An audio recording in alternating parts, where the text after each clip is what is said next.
What an incredible way to start my Saturday morning, seeing Barcelona lose at home to Las Palmas. We all knew that their run was going to come to an end eventually, but now it's time for Real Madrid to seize on the opportunity. These are the moments where you need to capitalize when you are given the opportunity, and dropping points at home to Getafe is really going to be such a huge blow to the team. But knowing Getafe and knowing that they're a super defensive team that sits in a deep block, I know this is going to be a challenging game.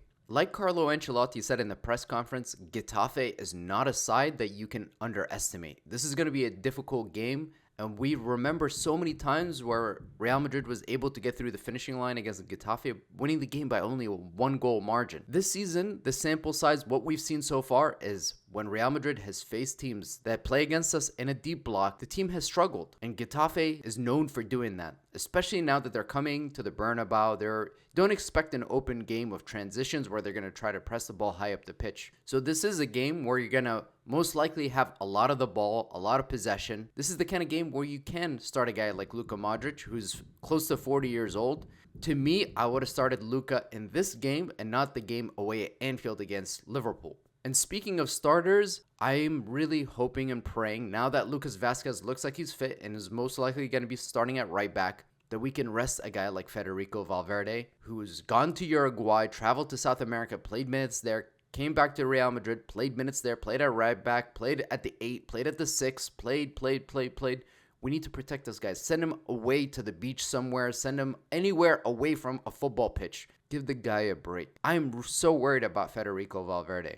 In a game where we know the opposition is going to be sitting in a deep block and we know Getafe is not coming out to really play and they're going to try to defend for their lives and look for that moment of transition, you can always use a guy like Federico Valverde. He's arguably the best in the world in his position, but these are the kinds of games where you can rest a guy like that.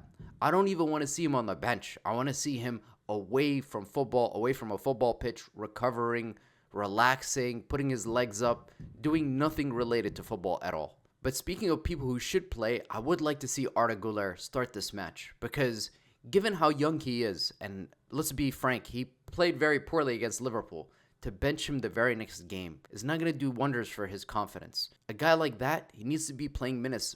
He needs more repetition, more and more to be playing. But if you put Arda on the bench and you don't play him, all that's going to do is destroy the kid's confidence. According to his sources, both Jude Bellingham and Brahim Diaz after the game against Liverpool suffered knocks and they had some slight injuries. So I don't know if Carlo Ancelotti is going to start both of them, but maintaining the health of this team is so critical, especially in a long season. The good news is Rodrigo is back and he's so needed. But the question is, how will Carlo Ancelotti fit Rodrigo in? From the sounds of it, he wants to play Mbappe off the left, which more than likely would mean that Rodrigo will play centrally. And we've seen this from Rodrigo in the past where he's played down the middle in games where Benzema has been out injured. During the time where we had Benzema a few times when he was out, the season after he won the Ballon d'Or, Rodrigo played in that position. He played in that false nine position. Well, that means Mbappe is going to have more time on the left, which I hope means he can start to build some more comfort and fluidity. Carlo Ancelotti said after the game against Liverpool that yes, everyone can see it. Everybody can see that Mbappe right now is very low in confidence. And one of the ways to get out of this funk is to simplify the game.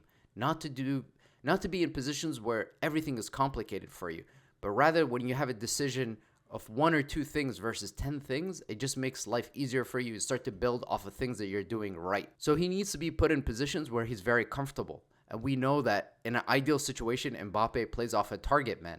And that's what he did for France. That's what he likes to do, is to have a big man, a box presence where Kylian Mbappe can play off of that person. We don't have that profile player, but the only traditional line in the team right now is Endrick. And if you know a team like Getafe, you're playing them at home and they're going to sit very deep, does it make sense to play a guy like Endrick in a game like this? Potentially, because you need a predator in the box who can attack those spaces. Despite different reports that were out there, many people were saying Tchouaméni was going to be back for this game, but he's not in the list of players that are in the squad for the game tomorrow against Getafe. I was hoping to see Tchouaméni come back, obviously with the injury of Camavinga. It looks like he's going to be out for 3 weeks. We can't forget that the last time that Tchouaméni played, he gave up 2 silly goals. One was he basically passed the ball to AC Milan, and then the second one, he lost a simple header in the box that he should have won. And the entire Bernabeu was booing Tchouaméni. So he needs to come back from that strong mentally. If he was available for this game, I would have been really curious to see how he would have been welcomed by the crowd.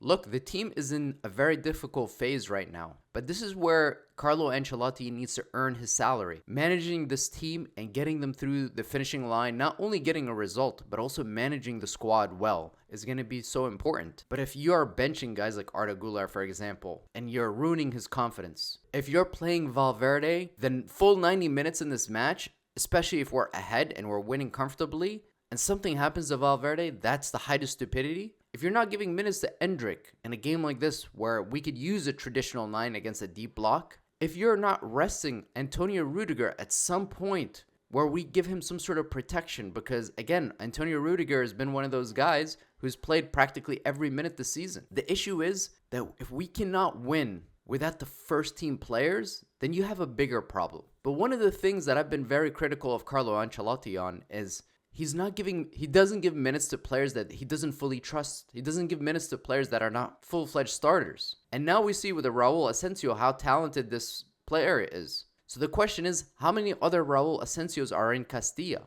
Could you have used a guy like Nico Paz that we sold? Could you use a guy like Fortera, the right back in Castilla? Should he be coming in? There are other players within Real Madrid in the Castilla on the bench who are not getting any minutes under Carlo. But only in an emergency situation did we discover that we have a really top-class center back in Raul Asensio. So Carlo Ancelotti, let's build up the rest of the squad. Let's see some more rotation. Let's not run Valverde, Jude Bellingham, and Rudiger into the ground. But most importantly, when Barcelona drops points, Real Madrid needs to be on the other side of that, getting 3 points, winning, and ending this year at the top of the table, because it's within the team's grasp at this point. And you're playing at home. You're not playing away at Getafe. I understand that this is not an easy tie, but anything less than 3 points is not acceptable. And just to wrap things up, I will say that Fran Garcia in this game deserves the start. There's no question that Fran this season has been better than Ferland Mendy. I'm a fan of Ferland Mendy. I think it's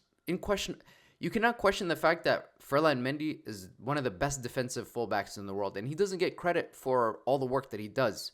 And he does provide some balance because he's so solid defensively that he's able to provide some relief for the fact that players like Vinny, who are not defending as much, there's that cover, and you have that insurance policy with Ferland Mendy. But to me, he has not been that great so far this season. But when he gave up that penalty to Liverpool, Carlo Ancelotti immediately took out Ferland Mendy. And think about what that does for his confidence. Ferland Mendy hasn't been in the best of form this season, but the moment he makes a mistake and he gives up a penalty, he's immediately taken off and Fran Garcia is brought in. That is so harsh from a guy like Carlo Ancelotti. I didn't think it was Ferland Mendy's best game, but what do you think that's going to do for his confidence? That's going to shatter him. And let's not forget, there's a long season ahead. And Ferland Mendy was just extended. He just signed a contract extension. So it's not exactly like the guy is leaving tomorrow. He's going to be around. So let's work on trying to get him back to his best form. Whatever that looks like. I don't know if it's a fitness issue, it's a focus issue or whatever, but last season, both Dani Carvajal and Ferland Mendy were excellent, and they had their best seasons, arguably, so far at Real Madrid. You can't tell me there is such a significant drop-off from last season to this season. What is going on there? Is that a Pintus issue where it's the fitness, or is it a lack of focus? Ferland Mendy didn't go with France to the Euros and played every minute. So that's all I have for this one. Let's hope the team can bring it home after Barcelona lost at home to Las Palmas.